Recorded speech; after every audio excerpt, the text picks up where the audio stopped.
ಉಪವಾಸದಲ್ಲಿ ನೀವೇನ್ ಮಾಡ್ತಾ ಇದ್ದೀರಿ? ವಿಪರೀತವಾದ ದಾಹ ಇದೆ, ವಿಪರೀತ ದಾಹ ಇದೆ. ನೀರು ಕುಡಿಯುವ ಅವಕಾಶವೂ ಇದೆ, ಯಾರಿಗೂ ಗೊತ್ತಾಗದಂತೆ ನೀರು ಕುಡಿಯುವ ಅವಕಾಶವೂ ಇದೆ. ಆದರೆ ನಾನು ಮತ್ತು ನೀವು ನೀರು ಕುಡಿಯುವುದಿಲ್ಲ, ನಮ್ಮ ಮಕ್ಕಳು ಕೂಡ ನೀರು ಕುಡಿಯುವುದಿಲ್ಲ. ವಿಪರೀತವಾದ ಹಸಿವಿದೆ, ಆದರೆ ಊಟ ಮಾಡುವುದಿಲ್ಲ. ಯಾಕೆ? ಅಲ್ಲಾಹು ಹಾಕಿದ ಒಂದು ಗೆರೆ ಇದೆ, ಆ ಗೆರೆಯನ್ನು ಮೀರಲಿಕ್ಕೆ ಸಾಧ್ಯ ಇಲ್ಲ ಎಂದು. ಅಲ್ಲಾಹು ಹಾಕಿದ ಒಂದು ಗೆರೆ ಇದೆ ಸಹೋದರ, ಆ ಗೆರೆಯನ್ನು ಮೀರಲಿಕ್ಕೆ ಸಾಧ್ಯವೇ ಇಲ್ಲ. ಮನುಷ್ಯನ ಮನಸ್ಸಿನ ನಿಯಂತ್ರಣ ಅಂದರೆ ಆ ನಿಯಂತ್ರಣವನ್ನು ನೀವು ಕಲಿಬೇಕಾದದ್ದು ಉಪವಾಸದ ಮೂಲಕ. ಪ್ರಾಣಿ ಮತ್ತು ಮನುಷ್ಯನಿಗೆ ಇರುವ ವ್ಯತ್ಯಾಸ ಏನು? ಪ್ರಾಣಿಗಳಿಗೆ ಮತ್ತು ಮನುಷ್ಯರ ಮಧ್ಯೆ ಇರುವ ವ್ಯತ್ಯಾಸ ಏನು? ಪ್ರಾಣಿಗಳಿಗೆ ನಿಯಂತ್ರಿಸುವ ಶಕ್ತಿ ಇಲ್ಲ, ಮನುಷ್ಯನಿಗೆ ಅದು ಇದೆ. ಇಚ್ಛೆಗಳನ್ನು, ದುರಾಗ್ರಹಗಳನ್ನು, ಆಸೆಗಳನ್ನು ನಿಯಂತ್ರಿಸುವ ಸಾಮರ್ಥ್ಯ ಪ್ರಾಣಿಗಳಿಗೆ ಇಲ್ಲ. ಮನುಷ್ಯನಿಗೆ ಆ ಸಾಮರ್ಥ್ಯ ಇದೆ. ಆ ನಿಯಂತ್ರಣದ ಪಾಠ, ತನ್ನ ಇಚ್ಛೆಯನ್ನು ಕಡೆಗಣಿಸುವುದು ಮತ್ತು ದೇವರ ಇಚ್ಛೆಯನ್ನು ಪರಿಗಣಿಸುವುದು. ವಿಜಯ ಅಂದರೆ ಅದು, ಬದುಕಿನ ಸಕ್ಸಸ್ ಅಂದರೆ ಅದು. ಉಪವಾಸ ನಿಮಗೆ ಕಲಿಸಿಪಟ್ಟ ಪಾಠ ಅದು. ನಿಮ್ಮ ಇಚ್ಛೆಗಳನ್ನು ಕಡೆಗಣಿಸಿ ಅಲ್ಲಾಹನ ಇಚ್ಛೆಯನ್ನು ಪರಿಗಣಿಸುವುದು. ನನ್ನ ಇಚ್ಛೆಯನ್ನು ನೀರು ಕುಡಿಬೇಕೆಂದು. ಆದರೆ ಇಲ್ಲ, ಅಲ್ಲಾಹು ಹಾಕಿದ ಒಂದು ಗೆರೆ ಇದೆ. ಮತ್ತು ಅಂತಹ ನಿಯಂತ್ರಣ ಇರುವ ಜನರ ಒಂದುಗೂಡುವಿಕೆಯಾಗಿದೆ ಹಜ್ ಎಂಬ ಇಬಾದತ್ತು. ಆದ್ದರಿಂದ ಸಹೋದರರ, ಇಬಾದತ್ತುಗಳ ಮೂಲಕ ಅಲ್ಲಾಹು ಬಯಸಿರುವುದು ನಿಮ್ಮನ್ನು ಅವರ ನಿಷ್ಠಾವಂತ ದಾಸರನ್ನಾಗಿ ಮಾಡಬೇಕು ಎಂದು. ಉಪವಾಸದ ಹಸಿವಿನಿಂದ ನಾವು ದುರ್ಬಲರಾಗಬೇಕಾದವರಲ್ಲ. ಉಪವಾಸದ ಹಸಿವು ನಿಮ್ಮನ್ನು ಶಕ್ತಿಶಾಲಿಗಳನ್ನಾಗಿ ಮಾಡಬೇಕು. ಉಪವಾಸದ ಹಸಿವು ನಿಮ್ಮನ್ನು ದುರ್ಬಲರನ್ನಾಗಿಸುವುದಲ್ಲ. ಉಪವಾಸದ ಹಸಿವು ನಿಮ್ಮನ್ನು ಶಕ್ತಿಶಾಲಿಗಳನ್ನಾಗಿ ಮಾಡಬೇಕು.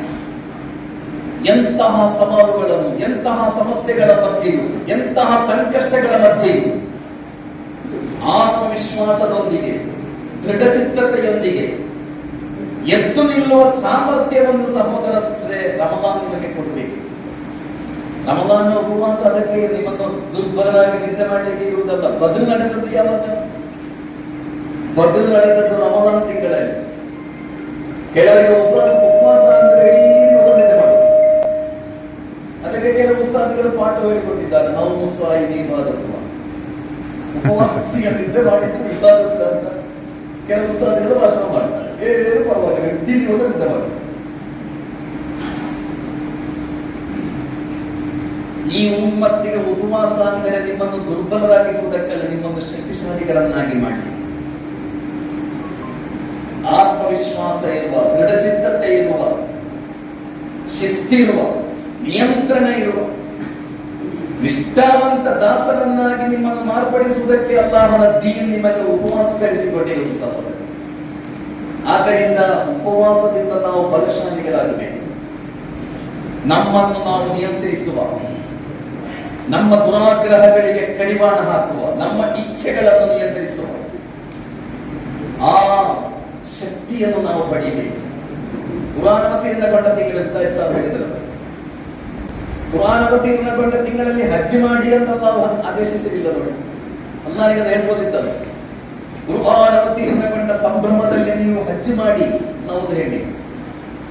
ಪುರಾಣವತಿಯಿಂದಗೊಂಡ ಸಂಭ್ರಮದಲ್ಲಿ ನೀವು ಧಾರಾಳ ನಮಾಜ್ ಮಾಡಿ ನಾವು ಹೇಳಿ. ಪುರಾಣವತಿಯಿಂದಗೊಂಡ ಈ ಸಂಭ್ರಮಕ್ಕಾಗಿ ಉಪವಾಸ ಆಚರಿಸಿ ಅಂತ ನಾವು ಹೇಳಿರು.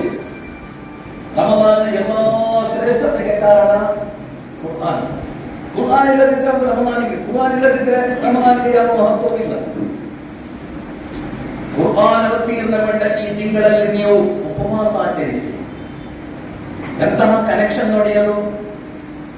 ಡೂಸ್ ಅಂಡ್ ಡು ನಾಟ್ಸ್ ಅಂತ ಅದೇ ಇರುವುದು ಕುರ್ಆನ್ನಲ್ಲಿ. ಯಾವುದು ಮಾಡಬೇಕು, ಯಾವುದು ಮಾಡಬಾರದು, ಯಾವುದು ಮಾಡಬೇಕು, ಯಾವುದು ಮಾಡಬಾರದು ಎಂಬ ಟ್ರೈನಿಂಗ್ ಉಪವಾಸ.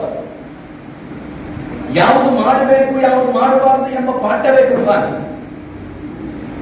ಆದ್ದರಿಂದ ಕುರ್ಆನ್ ಅವತೀರ್ಣಗೊಂಡ ತಿಂಗಳಲ್ಲಿ ನಿಮ್ಮನ್ನು ನೀವು ನಿಯಂತ್ರಿಸುವ ಬದುಕಿನ ಅತ್ಯಂತ ದೊಡ್ಡ ಚಾರಿತ್ರ್ಯ. ನನ್ನ ಮೇಲೆ ನನಗೆ ನಿಯಂತ್ರಣ ಇರುವುದು, ನನ್ನನ್ನು ನಾನು ತಿದ್ದಿಕೊಳ್ಳುವುದು, ನನ್ನನ್ನು ನಾನು ಸುಧಾರಿಸಿಕೊಳ್ಳುವುದು ಈ ಬದುಕಿನ ಅತಿ ದೊಡ್ಡ ಚಾಲೆಂಜ್, ಈ ಬದುಕಿನ ಅತಿ ದೊಡ್ಡ ಸವಾಲು.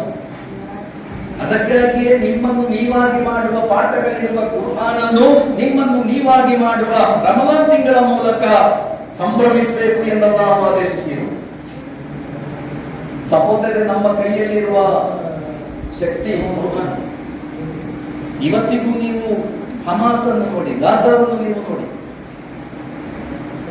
ಅನ್ನ ಇಲ್ಲದ ಒಂದು ಜನತೆ, ನೀರಿಲ್ಲದ, ಆಹಾರ ಇಲ್ಲದ, ಮದ್ದಿಲ್ಲದ ಒಂದು ದುರ್ಬಲ ಜನತೆ. ಕಳೆದ 10-25 ವರ್ಷಗಳಿಂದ ಎಲ್ಲಾ ರೀತಿಯಲ್ಲೂ ಬಹಿಷ್ಕಾರಕ್ಕೆ ಒಳಗಾಗಿರುವ ಒಂದು ಜನತೆ. ಅವರು ಜಗತ್ತಿನ ಅತ್ಯಂತ ಸೂಪರ್ ಪವರ್ಗಳೊಂದಿಗೆ ಹೋರಾಟ ನಡೆಸ್ತಾ ಇದ್ದಾರೆ. ಹೇಗೆ ಸಾಧ್ಯ ಅದು? ಇವತ್ತಿಗೂ ಅವರನ್ನು ಸೋಲಿಸಲಿಕ್ಕೆ ಸಾಧ್ಯ ಆಗಲಿಲ್ಲ ಜಗತ್ತಿನ ಎಲ್ಲಾ ಶಕ್ತಿಗಳಿಗೆ. ಇಸ್ರೇಲ್ ಎಷ್ಟು ದೊಡ್ಡವರಂತ ಕೇಳಿದರೆ, ಈಗ ನನ್ನ ಕಿಸೆಯಲ್ಲಿರುವ ಮೊಬೈಲ್ ಯಾವುದು ಅಂತ ಇಸ್ರೇಲ್ ನವ ಹೇಳ್ಬೋದು. ಅಲ್ಲಿ ಕೂತ್ಕೊಂಡು ನನ್ನ ಕಿಸೆಯಲ್ಲಿರುವ, ನಿಮ್ಮ ಕಿಸೆಯಲ್ಲಿರುವ ಮೊಬೈಲ್ ಯಾವ ಬ್ರ್ಯಾಂಡ್ ಏನು ಅಂತ ಇಸ್ರೇಲ್ ನವ ಹೇಳ್ಬೋದು. ಅಂತಹ ಟೆಕ್ನಾಲಜಿ ಇರುವ ಒಂದು ದೇಶಕ್ಕೆ ಅಬೂ ಉಬೈದಾ ಎಂಬ ಮನುಷ್ಯನನ್ನು ಹುಡುಕಲಿಕ್ಕೆ ಸಾಧ್ಯ ಆಗಲಿಲ್ಲ.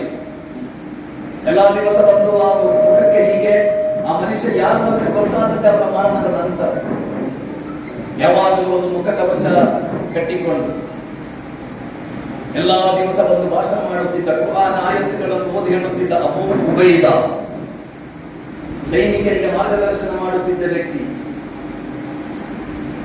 2 ವರ್ಷಗಳು ಇಷ್ಟೆಲ್ಲ ಬಾಂಬು ಹಾಕಿಯೂ ಇಷ್ಟೆಲ್ಲ ಹುಡುಕಾಡಿಯೂ ಅಬೂ ಉಬೈದಾ ಎಂಬ ಮನುಷ್ಯನನ್ನು ಹುಡುಕಲಿಕ್ಕೆ ಸಾಧ್ಯ ಆಗಲಿಲ್ಲ ಇಸ್ರೇಲ್ ಅವರಿಗೆ.